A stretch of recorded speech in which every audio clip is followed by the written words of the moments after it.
I have a warm spot in my heart for the Philippines. The United States is incapable of fighting a sustained conflict against a peer level force. The United States cannot fight and engage China and win. The Filipinos, the Philippine people can reignite this, to relearn it, to use this skill to prevent a war. Grow up and act responsibly. Take control of your own future. Kamakailan, naglabas ng pahayag ang isang mataas na opisyal ng Amerika tungkol sa Pilipinas na agad namang pinag-usapan ng iba't ibang leader sa mundo. Ayon sa kanya, Filipinos are the secret weapon of Asia. Marami ang napaisip sa sinabi niyang ito, para bang hindi lang ito isang papuri, kundi may mas malalim pa na kahulugan sa likod ng mga salita na ito. Pero bakit nga ba tinawag ng Amerika ang mga Pilipino na lihim na sandata ng Asya? Kuyang panahon, hindi may tatanggi na napakalaki ng interes ng Amerika sa Asia-Pacific region, habang tumataas ang tensyon sa pagitan ng China at ng ibang bansa tungkol sa Taiwan at South China Sea, unti-unti namang nagiging sentro ng pansin ng Pilipinas. Malapit ang ating bansa sa mga lugar na may alitan, kaya mahalaga ito sa usaping seguridad at ugnayang militar. Ngunit ayon sa ilang eksperto, hindi lang lokasyon ng Pilipinas ang dahilan kung bakit malaki ang tiwala ng Amerika sa atin. Ang tunay na dahilan ay ang mismo mga mamamayang Pilipino. Ayon sa isang dating intelligence officer ng Amerika, matagal nang umaasa ang kanilang bansa sa mga Pilipino pagdating sa trabaho, disiplina at katapatan. Ang sabi pa niya, ang mga Pilipino ay quietly effective, globally trained, and deeply loyal. Kung titingnan natin sa totoong buhay, totoo naman ito. Sa halos lahat ng bansa, may Pilipinong nagtatrabaho. Nasa ospital, barko, opisina, o pabrika man, kilala na ang mga Pilipino bilang masipag, maayos kausap, at may malasakit sa kanilang ginagawa. Kung babalikan ang kasaysayan, nagsimula ito noong 1898 matapos ang Spanish-American War. Naging kolonya ng Amerika ang Pilipinas ng mahigit 40 taon. Doon nagsimulang maimpluwensyahan ng Amerika ang ating wika, edukasyon, at sistema ng pamahalaan. Pero sa halip na mawala ang ating pagkakakilanlan, natutunan ng mga Pilipino na pagsamahin ang kultura ng kanluran at ang sariling tradisyon.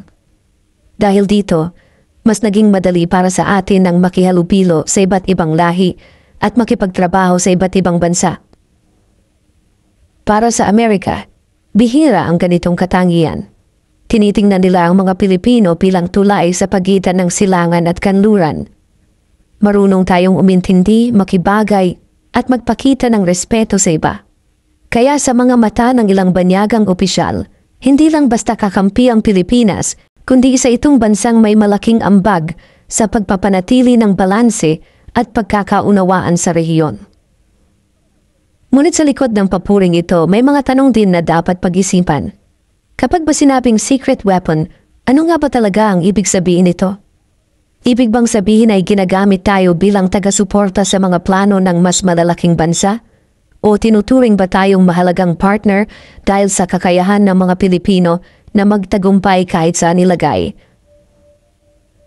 Ayon sa isang ulat ng kilalang American news publication na tumatalakay sa foreign policy, kung may lahi raw na kayang magtagumpay sa iba't ibang larangan tulad ng teknolohiya, pangangalaga sa kalusugan, komunikasyon, at ugnayang pandaigdig, ito raw ay ang mga Pilipino. Ayon pa sa ulat, ang mga Pilipino ay hindi lang palaban o agresibo, ngunit sila rin ay matatalino, masipag, at higit sa lahat, mapagkakatiwalaan. Ngayong 2025, tinatayang mahigit 2.3 milyong Pilipino na ang nagtatrabaho sa iba't ibang bansa. Sa sektor ng kalusugan, libu-libong Filipino nurses ang nagsisilbing gulugod ng mga ospital sa Estados Unidos. Hindi lang sila basta manggagawa roon, kundi isa rin sila sa mga dahilan kung bakit patuloy na tumatakbo ng maayos ang mga ospital at mga pasilidad sa kalusugan. Sa larangan naman ng teknolohiya, maraming Pilipinong inhinyero at software developer ang nagtatrabaho sa malalaking kumpanya tulad ng Google, Microsoft at Apple.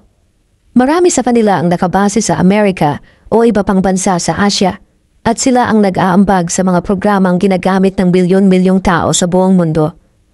Sa industriya ng eroplano ay kilala rin ang mga Pilipino.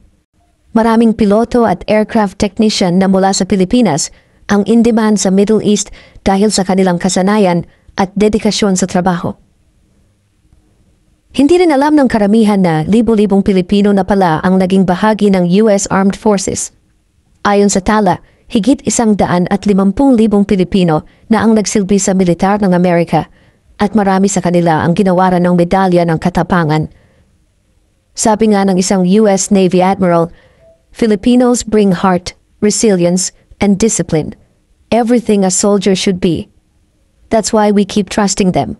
Ibig sabihin, ang tiwala ng Amerika sa mga Pilipino ay hindi lamang sa salita, kundi pati sa mga gawa at karanasang napatunayan natin sa loob ng maraming taon. Ngunit ano nga ba talaga ang meron sa mga Pilipino? Ayon sa mga eksperto, may 3 pangunahing katangian na nagbibigay ng kakaibang lakas sa ating lahi. Una ay adaptability o kakayahang umangkop. Marunong makibagay ang mga Pilipino kahit saan sila mapunta. Madali silang makisama sa iba't ibang lahi at kultura dahil likas sa kanila ang pagiging magalang at marunong makisama. Pangalawa ay komunikasyon. Dahil sanay tayo sa wikang Ingles, mas madali para sa atin ang makipag-usap at makipagtrabaho sa mga banyaga. Pero higit pa sa wika, marunong rin tayong makinig at umintindi ng damdamin ng iba. Alam natin kung paano magpakita ng respeto at malasakit, kaya mas madali tayong nakatatanggap ng tiwala mula sa ibang tao. Pangatlo ay emotional intelligence o kakayahang makiramdam sa emosyon ng kapwa. Habang ang iba ay nakatuon lang sa teknikal na aspeto ng trabaho, ang mga Pilipino naman ay nagdadala ng puso. Hindi lang basta trabaho ang ginagawa nila, kundi isang serbisyo na may malasakit. Sa ospital, opisina, o kahit sa gitna ng kaguluhan, nararamdaman ng mga tao ang init at kabaitan ng mga Pilipino.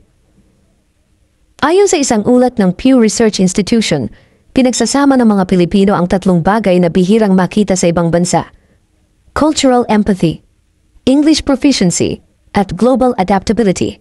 Ito ang tinatawag nilang soft powers, mga katangiang hindi kayang palitan ng teknolohiya o kahit ng artificial intelligence. Kung tutuusin, ang tinutukoy ng Amerika na secret weapon ay hindi lang basta armas o sandata ng digmaan. Ang tunay na sandata ng lahing Pilipino ay ang pagkatao, malasakit, at kakayahang magbigay ng liwanag kahit pa sa gitna ng pinakamadilim na sitwasyon. Ang katatagan ng mga Pilipino ay isa sa mga bagay na matagal nang hinahangaan ng mundo. Sa gitna ng krisis, sa oras ng sakuna, o kahit sa mga sandaling mahirap ang buhay, nananatiling matatag at positibo pa rin ang mga Pilipino.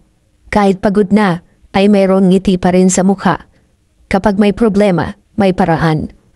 At kapag may nangangailangan, laging handang tumulong kahit walang hinihintay na kapalit. Kapag may kakulangan ng mga frontliner sa ibang bansa, mga Filipino nurses agad ang tinatawag. Kapag kailangan ng mahusay sa pakikipag-usap at serbisyo, mga Filipino call center agents ang inaasahan. At sa mga kumpanya sa ibang panig ng mundo, kapag kailangan ng leader na marunong makinig, may respeto sa kultura ng iba, at marunong makitungo sa mga tao, madalas ay Filipino managers ang napipili. Hindi dahil sa mura ang pasahod, kundi dahil sa kalidad ng kanilang pag-uugali at kakayahan sa trabaho. Ang kagandahan dito, hindi ito ipinagyayabang ng mga Pilipino. Tahimik lang silang nagtatrabaho, hindi naghahanap ng spotlight at hindi rin nagmamayabang. Ginagawa lang nila kung ano ang tama at kailangan. Ayon nga sa isang CIA policy memo noong 2022, ang pinakamalakas na soft power ng Pilipinas ay ang mga mamamayan nito. Hindi teknolohiya, hindi armas, kundi ang mga kabutihan, disiplina, at malasakit ng mga Pilipino mismo. Pero dito pumapasok ang tanong na kung ganito nga kataas ang tingin ng ibang bansa sa mga Pilipino, bakit tila hindi ito nakikita ng maraming Pilipino sa sarili nilang bayan? Araw-araw, may mga umaalis ng bansa para lang magtrabaho sa ibang lugar. Maraming kabataan ang gustong mag-abroad agad matapos magtapos ng kolehiyo. At may mga profesional na mas pinipiling maglingkod sa dayuhang lupa dahil alam nilang mas pinahahalagahan doon ang kanilang galing at sipag. Nakakalungkot isipin na minsan, mas nakikita pa ng ibang lahi ang halaga natin kaysa tayo mismo. Pero sa kabila nito ay may maganda ring nangyayari. Unti-unti nang nakikilala sa buong mundo ang mga Pilipino hindi lang bilang manggagawa, kundi bilang isang leader, innovator, at tagapagtaguyod ng kulturang may malasakit. Marami ng Pilipino ang nasa matataas na posisyon sa mga kumpanya, ospital, at organisasyon sa iba't ibang bansa. Ibig sabihin, hindi lang tayo tagasunod kundi kaya rin nating mamuno ng may puso at disiplina. Ang ganitong pagkilala ay hindi nakabase sa pera o mataas na sahod. Ang dahilan ay simple, ang kalidad ng puso ng Pilipino. Hindi ito nabibili o natutumbasan ng kahit anong halaga. Sa bawat OFW na nagtitiis sa pangungulila, sa bawat guro na nagtuturo ng may malasakit, sa bawat nurse, engineer, seaman, artist o sundalong Pilipino, sila ang tinutukoy ng Amerika bilang secret weapon of Asia. Ang lakas ng Pilipinas ay hindi matatagpuan sa mga gusali, armas o yaman, kundi sa mga tao nitong marunong magmahal, magbigay at magtiwala kahit pa sa gitna ng hirap. Kaya't ang tunay na tanong ngayon ay ito. Kung ang ibang bansa ay nakikita ang ating halaga, kaya rin ba nating pahalagahan ang ating sarili dito sa sariling bayan?